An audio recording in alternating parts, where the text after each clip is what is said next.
Hello, everybody. Welcome back to this week's podcast of The Breath of Fiction. My name is Radicor, otherwise known as Stress is Desserts, and today we're going to be talking about one of our members, AUs, otherwise known as Sparta's Flameslayer. So, would everyone else like to introduce themselves? Let's go with you, Snecht. Hello.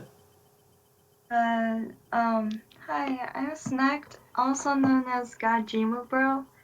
Um, number one Gajima Bro to be specific, but yeah.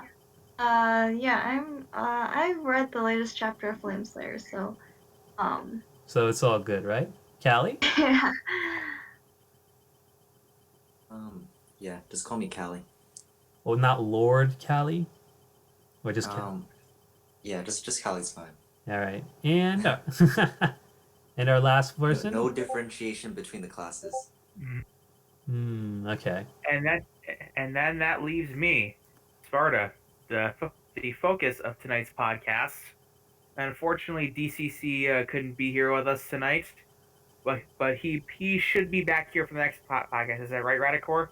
Well, we are planning on it. I mean, we do believe that he should be, but we'll see what happens. Yes, and the reason I'm going last is because tonight we're going to be talking about Flameslayer, which is the firefighting alternate universe story for Demon Slayer that I write, and where honestly, I don't even know where to begin. Well, I might as well begin with I guess how it came about. That sounds like a good idea, right? Yeah, no. Tell us a little bit about how you came to it, why you think you needed to write it, like where it's set, etc. Well, it really all began back in late 2019. In late 2019, there were a series of protests in Chile. Initially started out as a result of a rise in subway fares in the capital of Santiago, but after multiple other problems came up, it became a general series of protests against the government in general. And during the protests, oh, that's strange. No. He's having some audio issues, so Sparta will be back. Okay. Yeah, Kali will be back. Go ahead, go with Sparta. All right. So, and during the protests, Inosuke actually became a symbol of them. There's actually a whole bunch of fan art from Chilean fans of Inosuke joining in the protests. Let me just try and look some up here. There's fan art of him jumping ticket styles or being arrested by the police. Oh, welcome back, Snecht. Sorry, she had to do something real quick, but yeah. Hold on, let me just pause it for a second, Sparta. Oh, what's going on? Oh no, it's quite interesting to see that Inosuke of all people becomes a Chilean protest icon, if you will. And I mean, it brings me back to a little bit of the whole diva during the Women's March thing when Overwatch was a big thing in pop culture at the time. So it just goes to show you, to all our favorite audience, that things like Kimetsu no Yaiba, they're starting to transcend the normal, what you would think. is a cop. No, he's getting arrested by cops. He is the Carabinero himself. Are those actual images of him, being a protester? Fan art. I mean, I don't know what Gatoge Sensei, if Gatoge Sensei found out about it, would think, but I think Gatoge Sensei would be alright with it. I mean, Kimetsu no Yaiba was for the people. People have actually marched in Chile with signs of Inosuke, as you can see. Welcome back, Kelly. And reason this connects is because many years ago, I began doing research into the Chilean fire service. And down there, all the firefighters, with the exception of the airports and the industrial facilities, are volunteers, even in the biggest cities. Really? Nobody gets paid to fight fires. Oh, wow. That's incredible. Oh, wow. So, why did you decide to research the Chilean firefighters? I mean, obviously, I'm pretty sure this, whole Inosuke in Chile thing got your attention, but what made you research the fire force in particular? Oh, he is a firefighter. Oh, I am a volunteer firefighter myself, and many years ago, when I was little and stuff, and I was not a fireman just yet, I was actually into fire engines a lot. And Chile uses a very weird combination of European and American fire apparatus. It's kind of weird. So here's the big question: which is better, our fire service or theirs? I mean, ours obviously. Aw. I mean, ours obviously, but it's only because we're larger. We have more we have better access to things. Now, don't get me wrong. Chile, of all the countries in South America, Chile and Peru are probably the most advanced fire services of all the other countries in South America, and they Hmm. do a very good job. But unfortunately, they Yeah, I but, can't yeah, it's I can't just really a say number of things, really. It's all yeah. right though. I But can't really yes, say America's better because Chile's fire service is heavily based on America's in terms of tactics, and in terms of hmm, how they fight fires. It's heavily based on us, with the exception that they run with a lot more people because they're volunteer. Obviously, they're not running with like small 2 or 3 man crews and a lot of these, in a lot of like paid professional departments up here that don't have and may not have a lot of money to run with a lot of people. all right, Like I all know right. my father's department when he was a career fireman, his department only assigned 3 people to a fire engine, usually because they didn't have enough money to assign any more, and they actually were cutting people when he first got hired. Oh, okay. Well, Yeah, I'm glad he he's. actually got laid off for six. He got laid off for 6 months actually in the middle of the cuts, then came Hmm. back. Well, that's good. Oh, But yeah, that's really interesting. yeah. But Yeah. let's get back to the AU. So I can Yeah. see why you would pick like Chile and the Mhm. idea and your like more or less your qualifications or interest or background in the fire Mhm. service. So from what I've read of Flame Slayer, it certainly seems like you've put a lot of input, and we understand why now. But so Mhm. what can you tell us about this particular AU, which is different from the main canon, aside from it being set in Chile, obviously? Well, obviously, it's set in the modern era. People obviously have very different jobs, like very different day jobs, and obviously they're fighting fires. They're not fighting demons, obviously. And they're not paid to fight fires like how they're paid to fight demons. But there's also a lot of parallels, you could say, to their past lives because this is kind of seen as kind of like a reincarnation AU in a way because obviously with the way Yushiro has been introduced, Yushiro recognizes Tameo, who is a fireman in the city that's featured. Hmm. Wait, Okay. who was that? Sorry, that was my bad. I was No, moving the chair a bit. no, that's all right. So obviously, this is essentially kind of like a reincarnation, but there's also a lot of parallels. For example, Shinobu and Kane and Kanao and Aoi are all still in the medical field, for example, aside from fighting fires. Kind of like how they were in the medical field in canon, for example. Hmm. Okay. So Yes, my girls. Yeah. yeah, the Butterfly Mansion girls. That's good. hmm So then, what roles are the demons and slayers playing respectively? Because if it's set like in a firefighting and in the modern day, I can't imagine people with katanas are going around cutting other demons' heads off now. Yeah. So most of the protagonists are pretty much all the protagonists are firefighters. All the good guys are firemen. The demons are split half and half between just normal people and villains because villains do come on later in the story. It hasn't been published yet, but they do make a very big Terrorists. presence later on. Hmm. They're more terrorists. So wait, are they demons then, or are they just No, human? they're normal humans. They're just people. Ah, okay. Terrorists. Mhm. Terror. Okay, Mhm. okay. Granted, So, most of them are terrorists, but they're people. all right. And we have the Muzan being the leader of this group, correct? Yes. Mm-hmm. And Muzan is modern Muzan is batshit insane. I'll just put it that way. Ah, He's a commie, kind of.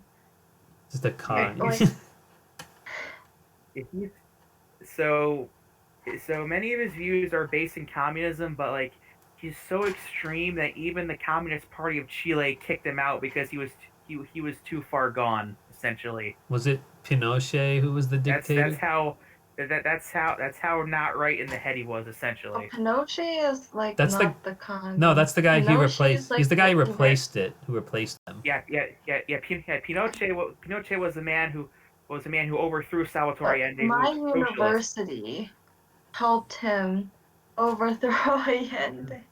Well, It's Oh, terrible. well. Then again, it's we a also bit have Georgetown, which sold slaves. So there's that. yeah. But hey, either way, moving on. Yeah, so the story of Pinochet in the University of Chicago is very complicated. Obviously, the University of Chicago didn't endorse Pinochet's overthrow of Allende, But but we Pinochet know did go to our school. economists Hmm. like Yeah, helped him with his policies.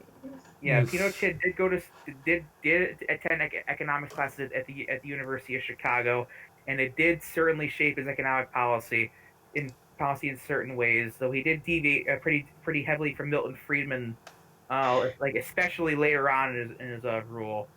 But that's another topic for another time. Anyway, I like how the DCZ isn't even here. We still go off the rails sometimes, and hey, we seem to be getting back yeah, on the rails, so that's fine. yeah. Bro, For okay. self-policing. No policing. Yeah, So so we talked. We went on. We were at Muzan is batshit insane, quote unquote. All right, yes, too so insane for even the communists. All right. So Muzan believes that he's speaking to the ghosts of dead communists essentially, and these dead communists are telling him to wage war against multiple governments Wait, around the world.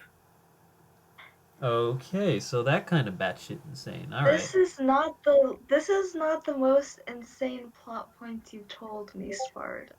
Yeah, it's like like Muzan believes that among other people he's talked to Kim Jong Un, Joseph Stalin, Karl Marx, Salvatore Allende, obviously because Muzan is a Japanese Chilean, and he's also talked to Lenin and Mao Zedong and everyone, even people that don't necessarily like each other. He believes he talks to essentially. Oh my Mm, god. wow.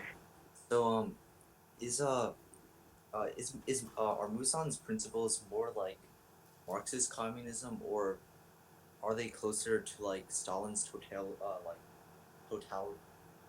however you say it, Totalitarianism. Stalin's ideals, basically. I would say it's probably a mix of his ideal government would definitely be very Stalinist, but he also would absolutely mix in like a Kim Il Sung and Kim Jong Un level level of like cultish worship of the leader essentially. The Ah, word okay. was to oh, I know. All Totalitarianism. right. Forgive me. Totalitarianism, yes. Yeah, Totalitarianism. Yeah. I can't speak Hmm. today. Mm. Because Muzan has a series of writings where he actually goes off the rails against like anarchists and pacifists and says that they're like not true communists because they don't believe in violence and they don't believe in having a strong leader essentially. Wait a minute. You're saying an anarchist is. You're saying that Muzan hates anarchists, right? Yeah, Huh. essentially. For not being violent enough? I thought anarchists were the poster boys of violence. Well, he hates pacifists for not being violent enough. He hates anarchists because they don't believe in a central leader essentially. Ah, okay.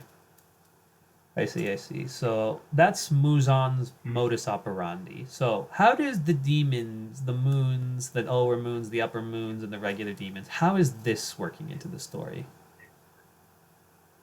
Okay, so Doma used to date Inosuke's mom, who's still alive right now. Yeah, Katoha Hashibira, let's go. Eee! And so what happened was Doma is actually the biological father of Ume, but not Gyutaro, because what happened was Gyutaro's mom and Ume's mom had a boyfriend before Doma. He left. Doma began dating their mom and made Ume, and then their mom died, and then Doma, who had custody of both of them, began dating Kota, who already had Inosuke from a previous relationship, and they dated for a long time, and then they broke up. But they're getting back together very soon in canon right now. Okay, so Doma is still a demon, though, or rather, He's a the human. demon. Well, no, I mean, Everyone's a No, human. yeah, no, I he's mean, just a yeah. terror. I mean, relative, excuse me when I mean, for not saying the A terms, what I mean Yeah. that is, he's Yeah, still so Muzan's ally. I feel like this has a lot more elements of drama than like the Oh, typical we anime. haven't even gotten to the good stuff yet.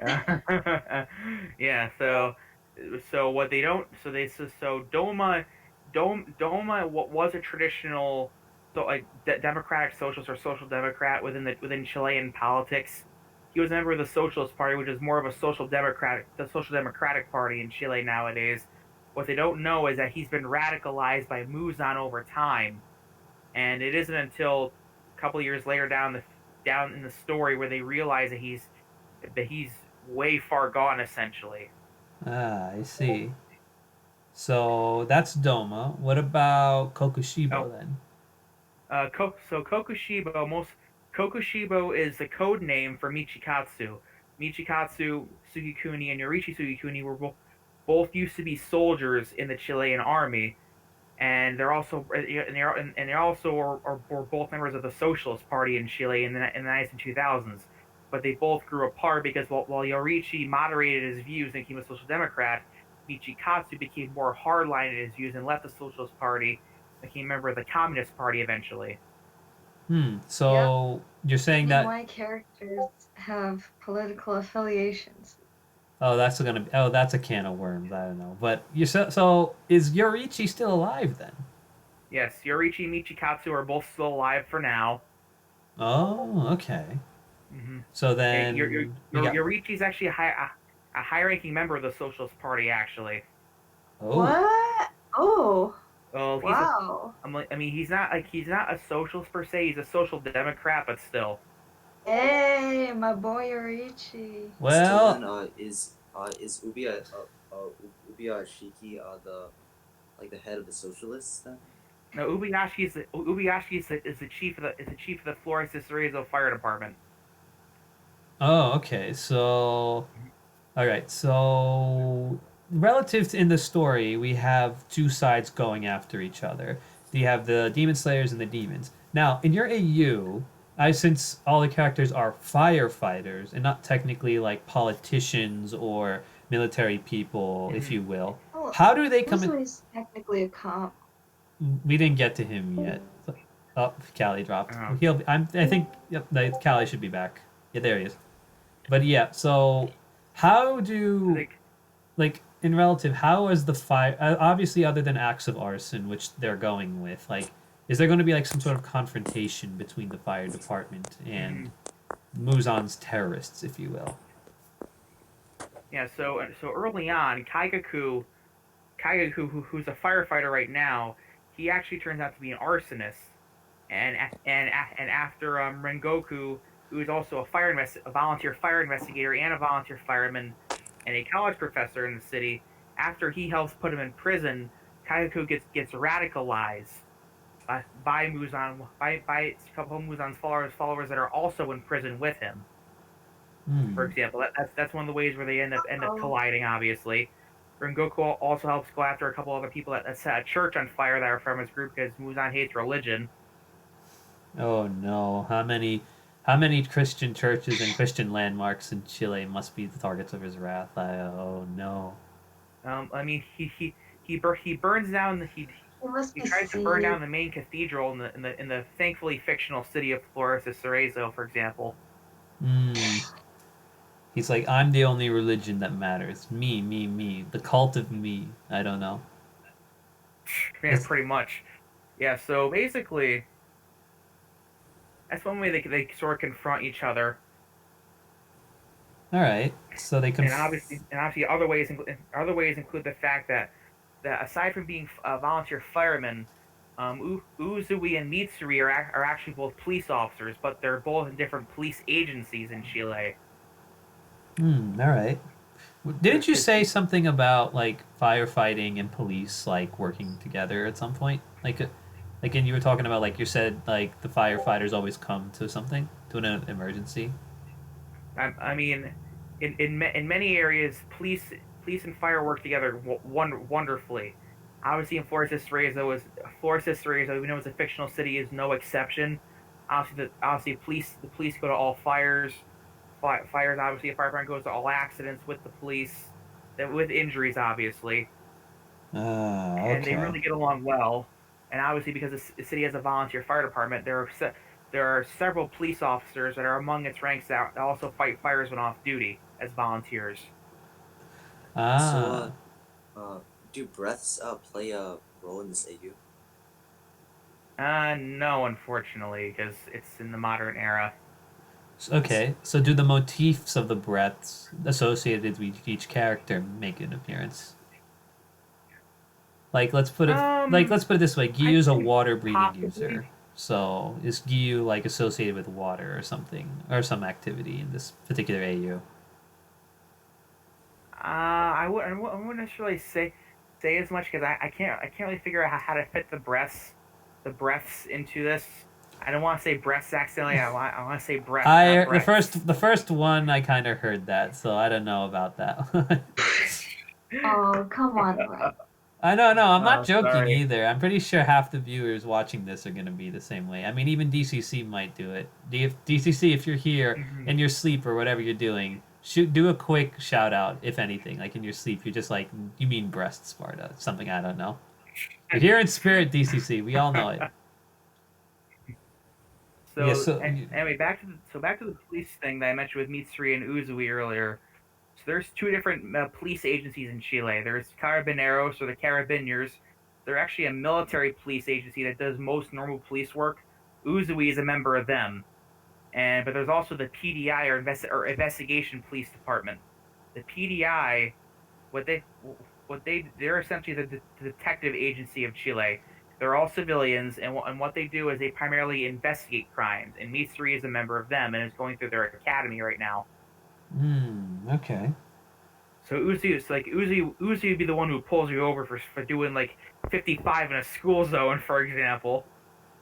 Who go? Whereas if you kill somebody, Mitsuri would be the one who tries to capture you and arrest you. All right. So in relative to that, here's a big question. What is Obanai doing?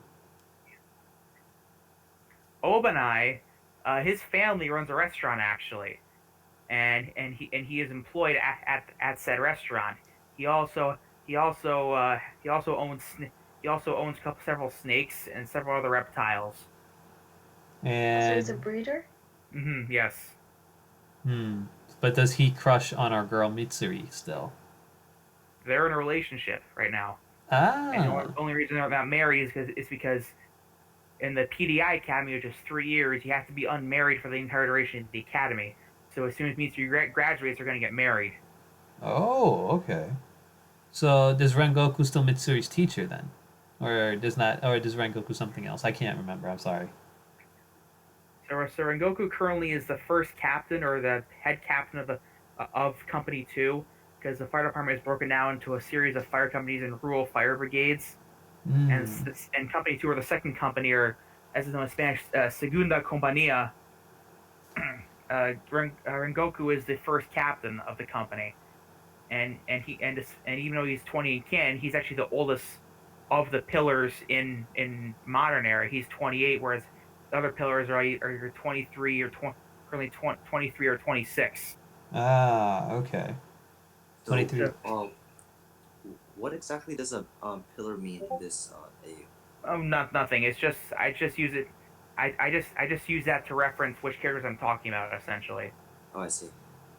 Yeah. Hmm. So Rengoku's turning 29 this in 2019 actually. So he's old. Maybe as old Boomer as his Rengoku. father. Who knows? But let's say. But so Yes. relative to your AU, how and all the changes you've explained, is there any specific character relationships, character like interactions we find in the manga that differ in your AU? At least ones that we'd be interested to know about. Like ones that would be different. Obviously, Nezuko is a junior firefighter, so she knows everybody before Tanjiro, Zenitsu, and Inosuke and Genya got in, for example. Mm-hmm. So Nezuko had been in for 4 years as a junior fireman, whereas Tanjiro, Zenitsu, and and Genya all got in a little later in life. Hmm. So so all the older characters already know who Nezuko is. They already get along with her, and Tanjiro is the brand new person actually. Is All he? right. So, Oh, I like that. correct me if I'm wrong, but this AU doesn't focus on any like one person like the manga does, right? No, absolutely not. It doesn't focus on any one person at all. Ah, okay. So it doesn't focus on more than one person. It's more like more like a story told from different characters. All right. Yeah.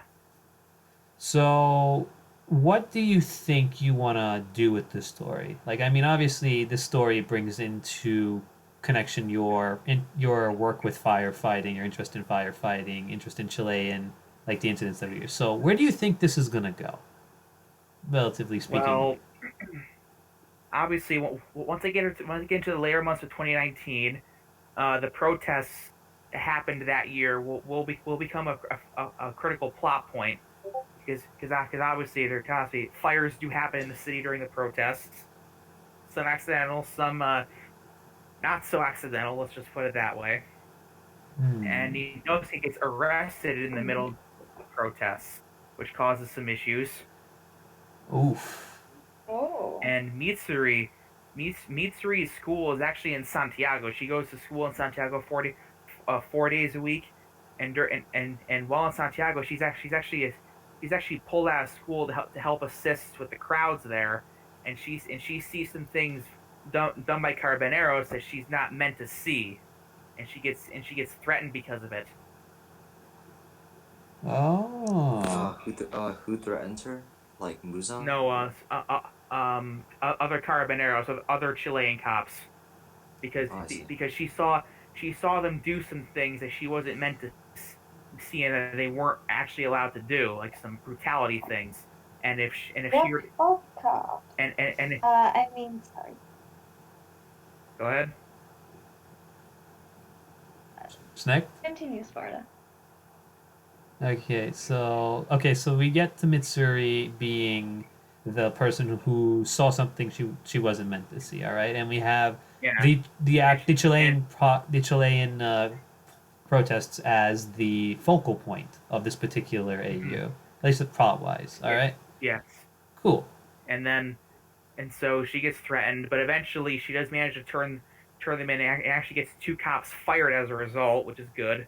Uzui We stand. also gets an officer, also gets a newer officer that he was working with also fired because the same officer actually beat Inosuke up in jail for basically no reason. Okay. And then Uzui gets threatened as a result because of it. so Uzui joins the firefighting as a mention of protection. Well, I mean, Uzui already is a firefighter right Oh now. no, oh yeah, sorry. Okay, Uzui gets threatened. Yeah. All right. So Uzui gets threatened, but and it gets resolved though, and the officer that threatened him, the former officer threatens him, actually ends up going to prison for a little bit because of it. okay. And but then, just as everything seems to be going pretty good, Mitsuri graduated, everything's good, she's getting married.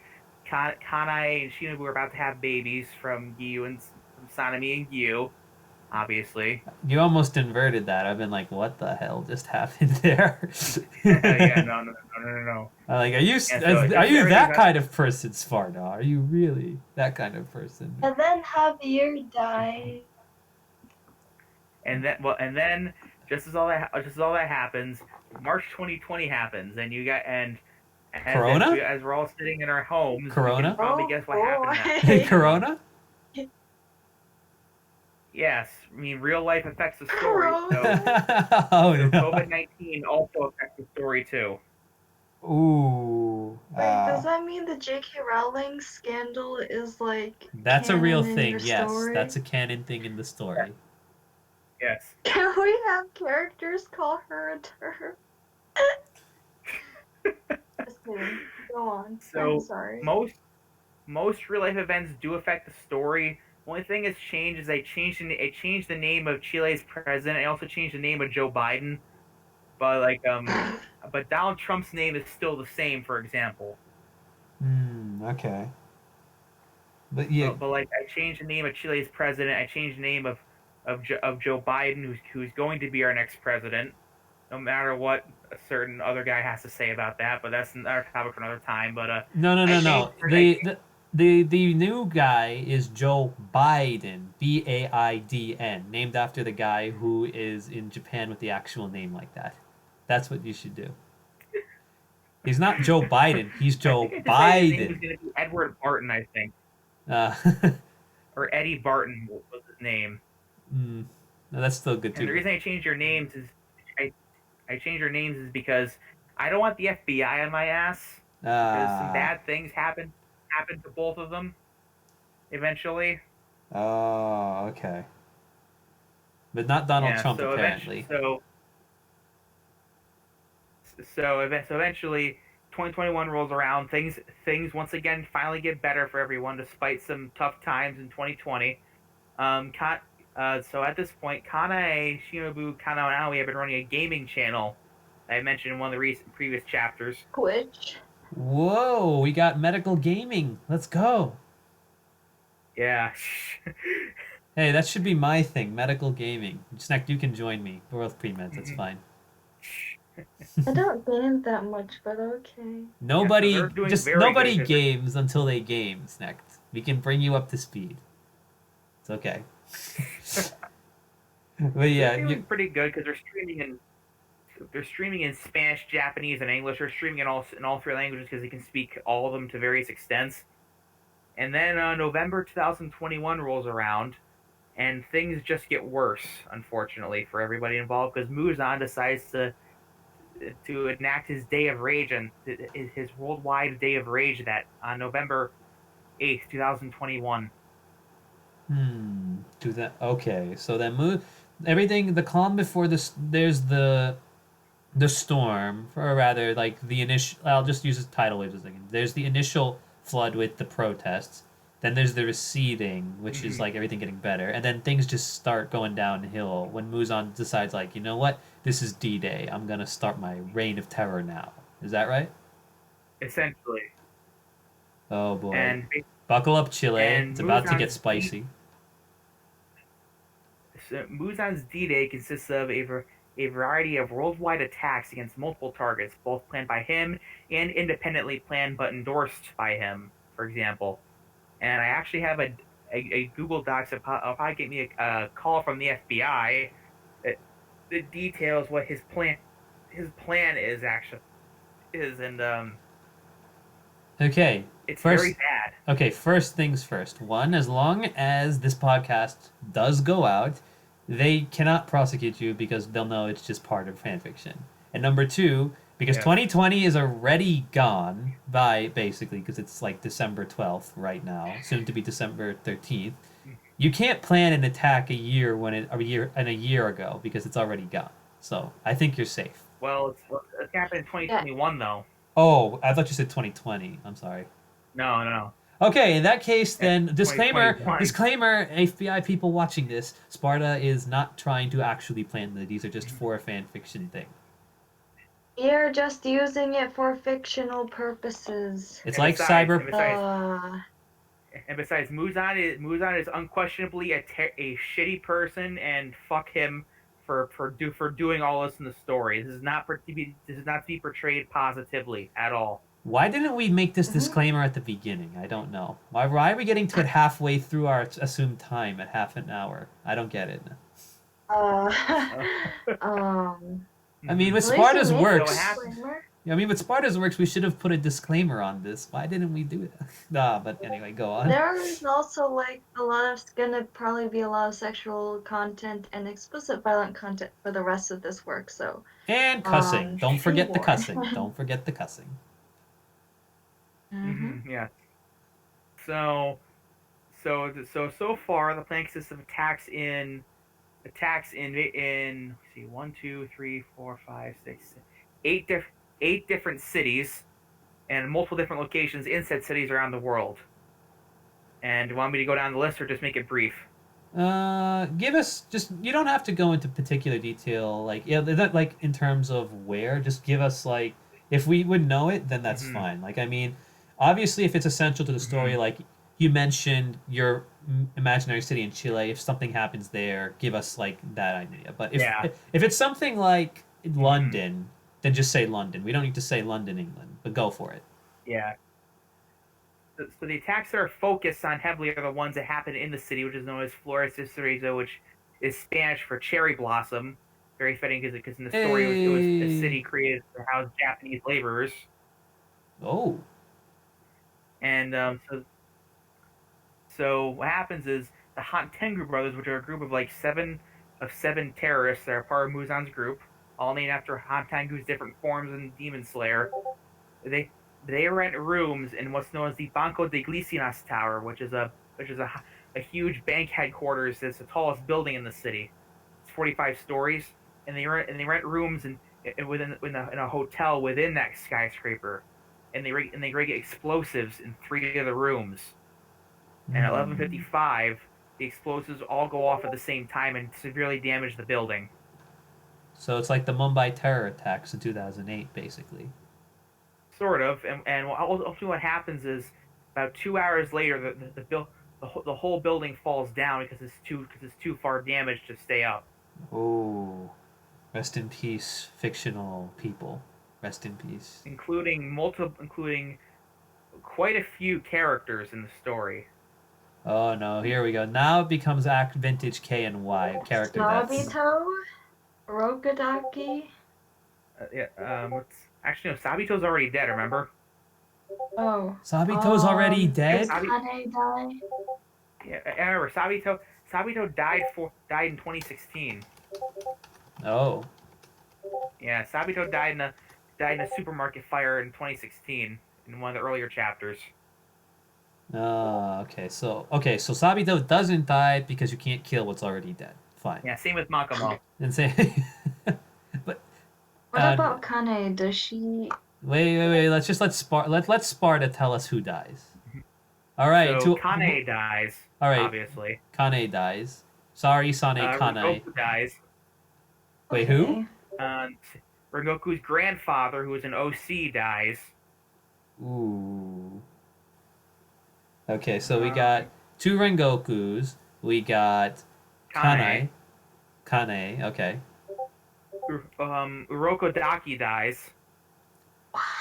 You can't do that. Wait a minute. I just remembered something. Sparta. Please tell me this isn't that Kane is not pregnant when she dies. No. She already had her baby with Sanemi by this point. Okay. I was about to say, what the hell? Fetus deleted. Like, Sparta, like, are you actually going there? Sanemi's at least a single father, okay? At least Aww. they have the child. That's good. Yeah. See here, Kaguya dies.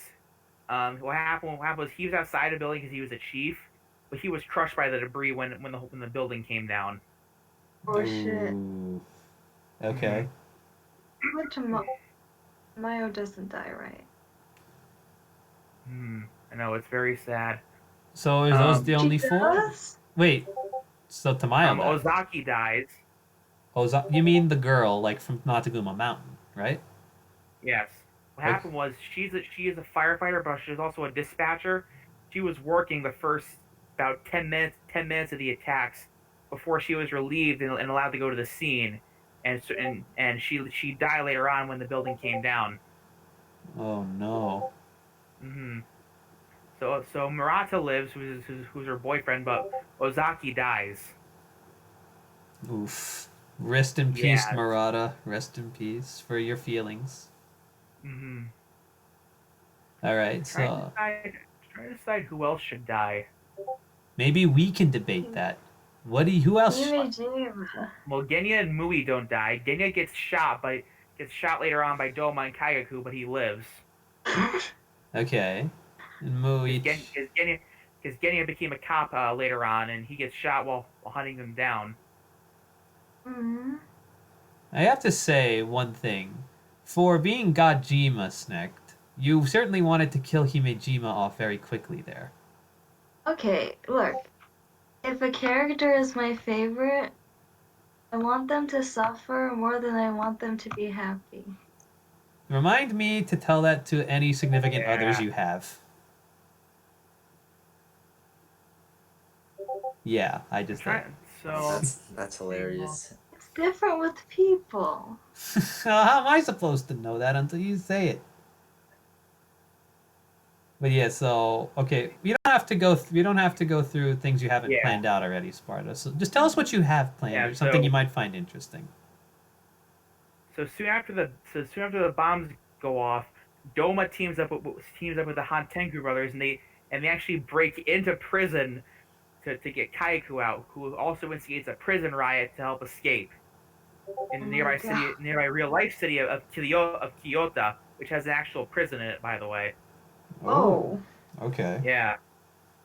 And then there's a series of attacks in Santiago, which is the capital of Chile, involving a whole bunch of people that actually stormed the presidential palace, Okay. as Wait. well as the military base and the airport.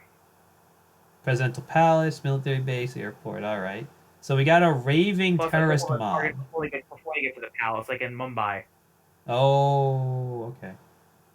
But so They go to a couple of targets. They go to a hospital, a skyscraper, so on, and then they go to the presidential palace. Okay. Oh fuck. They also attack Valparaiso, which is the second largest city in Chile. They attack a museum, a train station. Oh yeah, Enmu and Akaza attack a train station in Valparaiso.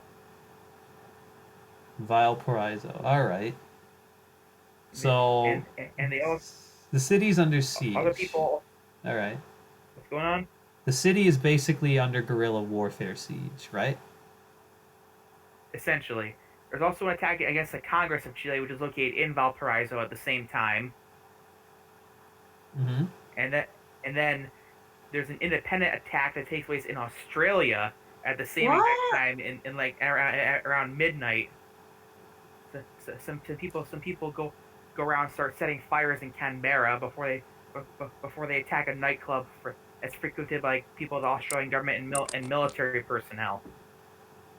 Okay, so Muzan's claws. Wait, it's an independent attack in Australia? Like it just happened to? Or is Muzan's claws in this? It's Muzan's cause, but he didn't directly plan it, like in Chile, for example. Okay. But just his followers. Anywhere else? Anywhere else? Then there's attacks in Tokyo, which are planned by Muzan, which involve both several stabbings, several car bombings, and poison gas being released in the subway system again. Oh, not the sarin attacks. Oh no, not again. But unfortunately for everybody involved, they didn't screw up. They did not screw up making the sarin gas this time, which resulted in being a lot deadlier. Oh my god. Yeah. I'm almost scared to ask where else besides Tokyo and Australia. Washington D.C. Of course, of course, and keep going, keep it coming. And then finally, even though they don't like religion, Muzan blatantly rips off a scrap terrorist plot from Al Qaeda and has two of his followers crash a small Cessna plane to the CIA world headquarters. What? Wait, the CIA? Oh my god. Yeah, the CIA world headquarters in Virginia. Damn. For a minute, when you said religion, I was about to say they bombed Vatican City, but that's okay. That's better, I suppose. Yes, what happened was Muzan doesn't like religion, obviously. He hates Al Qaeda and everything, but he blatantly What? So ripped off an it's a old plan of 9/11 theirs. recreation? Except more deadly, all around the world this time. What? This is so insane.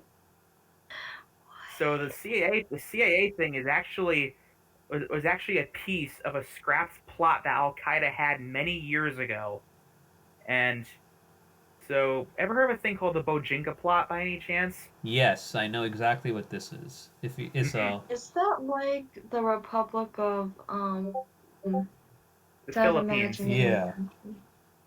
So the Bojinka plot they wanted to bomb a whole bunch of planes flying across the Pacific Ocean. Then they wanted to murder Pope John Paul II in the Philippines, and then they wanted to fly a Cessna into the CIA world headquarters, like all in the same day, essentially. And Oh my. it only just barely didn't happen because the Filipino police officers arrested the people that were planning it in the Philippines. The plan failed. The people who planned it went to prison. However, one of the people that escaped will later take the third part of that plan, which involved crashing the plane into the CIA world headquarters, and built 9/11 around that nucleus, essentially. Oh, wow. I thought no one had escaped that. That's interesting. Huh. Okay. Well, the only person that escaped was Khalid Sheikh Mohammed, who was the central 9/11 planner. Oh, I didn't hear that he was part of the Bojinka plot though. I remember when I read about it. Oh, I didn't. Wow. Planner. he was also going to be the pilot of the Cessna that was going to crash into the CIA headquarters.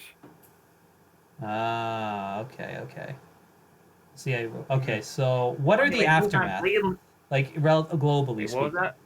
what's the aftermath of this? Because here's something which interests me. You have a global perspective. I mean, obviously Chile is the focal point here, but there's a global aim at these attacks. So, what is this going to do to the story? Globally, it has a massive impact on the story, a massive impact everywhere essentially because like the world is horrified that a single group could do this much around the world. Obviously, everyone in the story is horrified and heartbroken. They spend weeks going through the rubble, trying to pull out their dead comrades, essentially, and pulling out other bodies, essentially. And from that point on, everybody has to deal with the aftermath, and things get pretty ugly as time goes on. Okay. Hold on 1 second. Callie, are you pulling a Sparta with the reconnects and disconnects? Or are you just like, because of something's going on? I don't know. It's like the 4th time you've disconnected. No? Don't want to say anything? Okay. Okay, that's fine. That's fine. Go. You were saying. Yeah. So one of the things that like happens is like for example, several characters develop issues with alcoholism. Like they didn't, like some of them didn't have it already for obviously like Giyu. Giyu develops some severe alcohol problems after the attacks because he's already dealing with trauma from past events before the story even took place, and then all this shit happens, and he's just like he can't handle it obviously. Shame. And then like and Tanjiro is screwed up because of what's going on. Poor Nezuko has to deal with the fact that so many people that she knew are dead. Nezuko becomes an alcoholic? No! No, she doesn't. I'm pretty sure Nezuko does not become an alcoholic. Well, he just said an alcoholic. No. Again, forgive me for thinking that. I mean, you did say. Oh. Obviously the little butterfly girls like Naho, Kyo, and Sumi, they're all junior firemen. So right now, but I believe Naho and Kyo are going to be adults actually when the attack happens. But either way, all 3 of them are devastated that Kane is dead for obvious reasons. Oof. And how does Shinobu take it? How does Shinobu doesn't take it well? Obviously. Oh no. Yeah. Obviously, but she has a kid Uzui though, and Mitsuri were both injured in the shootings. And when they tried to arrest the terrorists afterwards, Mitsuri gets shot in both arms, and Uzui gets shot in the left arm. Okay. Which is a parallel to canon, obviously. Does the canons have the 3 wives parallel though? Does your story have the 3 wives parallel? Yes. Oh yeah. Legally, Uzui has 1 wife, but all other purposes, yeah, he has 3 wives. So he's got 2 mistresses, basically. Is that it?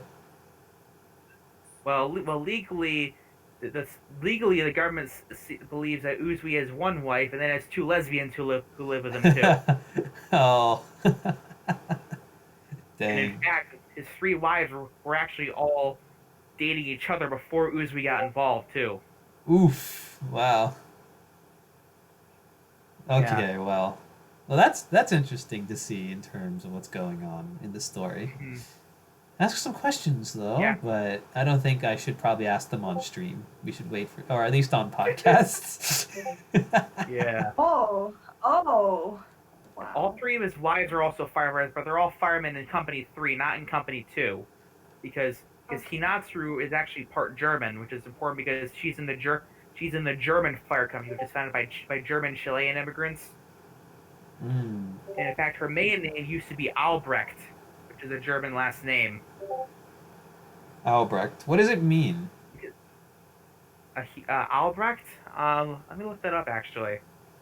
Oh, if it's just a name, it's okay. I mean, I thought there was some Obscure. symbolism there or something. Yeah, I mean it's just a name, but it means well actually means like noble or noble and bright essentially. Oh, okay. Mm-hmm. So Hinatsuru, is that the calm one or is that the feisty one? I can't remember. Hinatsuru, Yeah, that's a chill one. yeah, Hinatsuru's a chill one. Okay, then that makes sense. Albrecht is a good name for that then. Yeah, so Hinatsuru is part German and part Japanese, all Chilean obviously. And Makio and Suma were all Japanese, but they're also members of Company 3 because you don't have to be a German descendant to join it, obviously. And Mm-hmm. and the three of them all began dating at some point. I believe Makio's is the youngest of the trio because Hinatsuru and Sumi began dating first, and they took Makio in, who was like 3 years younger than them, and then Uzi moved in next to them because they lived right on the border between Company 2 and Company 3's areas, different coverage areas. And then Uzi began dating all three of them. Okay. Well, for all those of you who were interested in that, but yeah. So, okay, so Yeah. back to the main story. Okay, so we dealing with the aftermath. What can you expect besides like what the characters do? Is there any change in the overall tone of the story? Any lessons, morals, etc.? Like if you're trying to save like anything in particular, more or less besides like the world being horrified? Well, obviously they have to deal with the aftermath. Characters that used to be there aren't there anymore. Kanao and Tanjiro, for example, their relationship gets more serious. Same with Inosuke and Aoi and Zenitsu and Nezuko. Hey, Mhm. pairings, let's go. Oh, Zenitsu, hold Nezuko, on. Tell us Tanjiro, about and Kanao have already done some things. no, tell us about Kanao, like Kanao and her dad, like what you told me the other day. Oh yeah, Oh, that piece of shit. oh Yeah, yeah, no, no, yeah. no. Hold on, So everybody. Kanao, One second, one second. Everybody, pay attention. This is what we all wanted to hear in the story at some point. mhm. Yeah. So Kanao, her full name is actually Kanao Gabriela Ramos Sayuri, and legally her name actually would be Kanao Ramos, her biological father's last name is Ramos, and her mother's maiden name was Sayuri.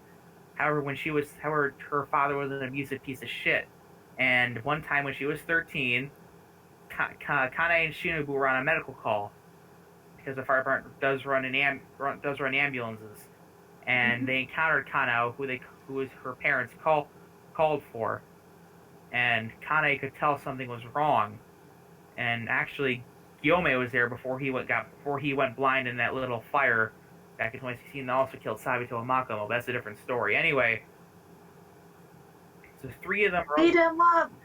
Beat him up, Gyomi! the three of them realize something's very wrong, and Gyome tells Shinobu to quote unquote go get the white bag from the ambulance, which is his code word for go back to the ambulance and call the cops. Essentially, the cops come. Oh, I thought he said get a body bag. I thought he was gonna say go get some cocaine So for the some cops reason. come. They arrest Kanao's dad, and eventually Kanao moves in with Shinobu and Kanae and Gyome because Gyome adopted them after their parents died in a house fire.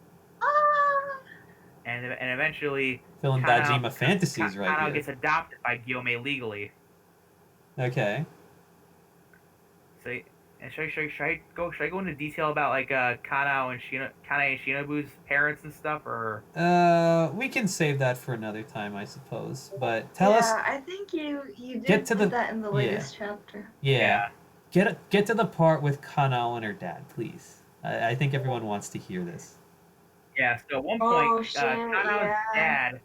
Kanao's dad writes a letter to her, and it's not pretty. So Kanao writes the letter back, and the letter is, and I quote, this is based off actual letter from the guy from Charles Ito, the guy who shot President James Garfield. The letter reads, and I quote, find, sorry, find 200 pesos in clothes, stick it up your asshole, and then wipe your nose with it. And that reminds you of the estimation which you are held by one Kanao Gabriela Ramos Suyuri. With that, I hope to end our acquaintance permanently. Hey, kind of going feisty and venomous. The Kocho sisters. Get him, Kanao! Get that son of a bitch. Yeah, Ruin his life. yeah. That's why she doesn't go by Kanao Ramos. She goes by Kanao Suyuri because like she loves her biological mom, but she hates her biological father. Okay, so that's a change from canon then, because I think both of her parents were. Mm-hmm. Yeah, both her parents were abusive in canon. They didn't even give her a fucking name in canon. If. Oh yeah. And- Wait, oh yeah, I forgot about that. But yeah, so. And then like. All right. So Guillaume used to be able to see, but now he can't because he got hurt in a fire. Oh no, Guillaume's still going blind. Oh no. Yeah. Also, he's kind of like a He Zuko goes then. blind. And it's in a recent chapter, but Tsutako used to be alive, and then she died in a fire right in front of Giyu. Okay. And then that's why Gyu Yeah. gets withdrawn in your AU, right? Sort of, yeah. Plus Sabito Makomo's death as well. So Okay. instead of demons, a lot of the characters are affected by fires. Then. Like real world, Yes. Yeah. events, if you will. Mm-hmm. So. Like another thing is, what were you gonna say? Oh no, it's not important. Go ahead. Alright. So Giyu, Kane, Sanemi, Masachika, Sabito, Makomo, and Obanai were all essentially graduated from the Firefighter Part 1 Academy in the same year, and they all used to be pretty good friends. Then Masachika got killed in line of duty when he crashed his car while responding to the firehouse. A year later, Sabito and Makomo died, and then Giyu and Obanai grew apart because they both kind of blamed each other for what happened at the fire, essentially. Oh no. Well, that's how the story goes in this case. But yeah, we're coming up on about an hour, so I think we should all take some time to ask some last minute questions, if you will, or have any last minutes if you should. want. I want to know is, do you have an ending planned out for this? And if so, is it going to be bittersweet, sweet, or just downright cruel? Because right now it seems like you're going for the middle road of the option here. Like, you don't have to say what it is. I don't have much of an. Oh, I'm sorry if I interrupted you, but I don't have much of an ending planned out. Honestly, one of the endings I've been looking at possibly doing is the ending of Rescue Me. I don't know if you ever heard of the show Rescue Me before. I think I have, but I haven't really watched it though. Yeah. So, do you care about spoilers or? No, it's fine. It's fine. Okay. So the very end of the show Rescue Me, in the end of season 7, the Lieutenant Ken Shea, or just Lou, he gets killed in a fire. And what happens is after his funeral, the main character Tommy Gavin was planning on retiring from the FDNY, but he decides to not retire and decides to get his life back on track after being an alcoholic for God knows how long. And throughout the rest of the series, he had been seeing ghosts of people that had been taunting him, harassing him, beating him up as a ghost. But at the very end, Lou comes back as a ghost. All right. But thankfully, instead of being a bad ghost, he comes back as a good ghost. He helps Tommy. He talks friendly to him, and he helps him get his life back on track. All right. That's cool. So yeah, that'll be an interesting ending if you see it. But let us know what you think. Callie, you have any last things you want to say? Questions, comments, anything? No. All right, Snecht, you got anything? Oh, just like y'all should definitely read Flame Slayer if you want a very exciting story. The stories are always very exciting. So. Indeed, thank you. They're definitely not like rehashes. There's like depth to them, if anything. Yeah. Also, they're like they're very. You don't know what to expect, and that's a good thing. Yeah, let's put her on this, but yeah, thanks again, Sparta, for talking about your Flame Slayer. Hopefully, we get some traffic up on it after this. But if not, hope you all enjoyed just a little bit of hearing in action one of the processes that goes behind a story like Flameslayer, if you will. So I'm just gonna say now, thanks again everybody for tuning in to this week's Breath of Fiction. Hopefully next week we'll come back with DCC, who was definitely not passed out on his bed right now from having a long day at work. And we'll see you guys later. DCC deserves it. Yeah. All right, have a good night, everyone. Good night, everybody. Night, everybody.